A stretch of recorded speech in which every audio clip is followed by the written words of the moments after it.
За период с пятницы по воскресенье 25 октября на территории Удмуртской республики зарегистрировано 14 дорожно-транспортных происшествий, в результате которых 6 человек погибли и 13 были травмированы. Среди раненых двое несовершеннолетних.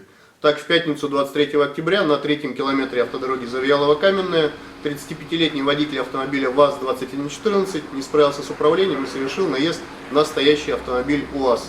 В результате происшествия водитель автомобиля ВАЗ скончался на месте происшествия. В субботу 24 октября около 12 часов на 40-м километре автодороги Елабуга-Пермь, Алнашский район Удмуртской республики, 45-летний водитель автомобиля Лада Калина выехал на сторону дороги, предназначенную для встречного движения, где произошло столкновение с автомобилем ГАЗ и в дальнейшем столкновение с автомобилем ДАФ.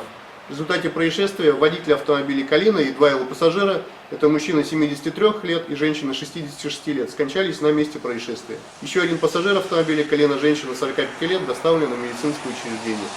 В вечернее время на улице Телегина в районе дома 30 36-летний водитель автомобиля Лада Приора не справился с управлением, совершил наезд на бордюр и в последующем опрокидывание. В результате водитель скончался на месте происшествия.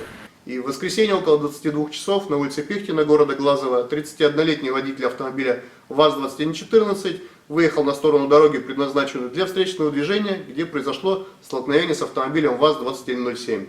В результате происшествия сам виновник скончался по доставлению в медицинское учреждение. Его пассажир, а также два пассажира автомобиля ВАЗ-2107 получили травмы и были доставлены в медицинское учреждение. В подавляющем большинстве причиной ДТП послужила неправильный выбор скорости движения без учета дорожных условий и выезд на встречную полосу.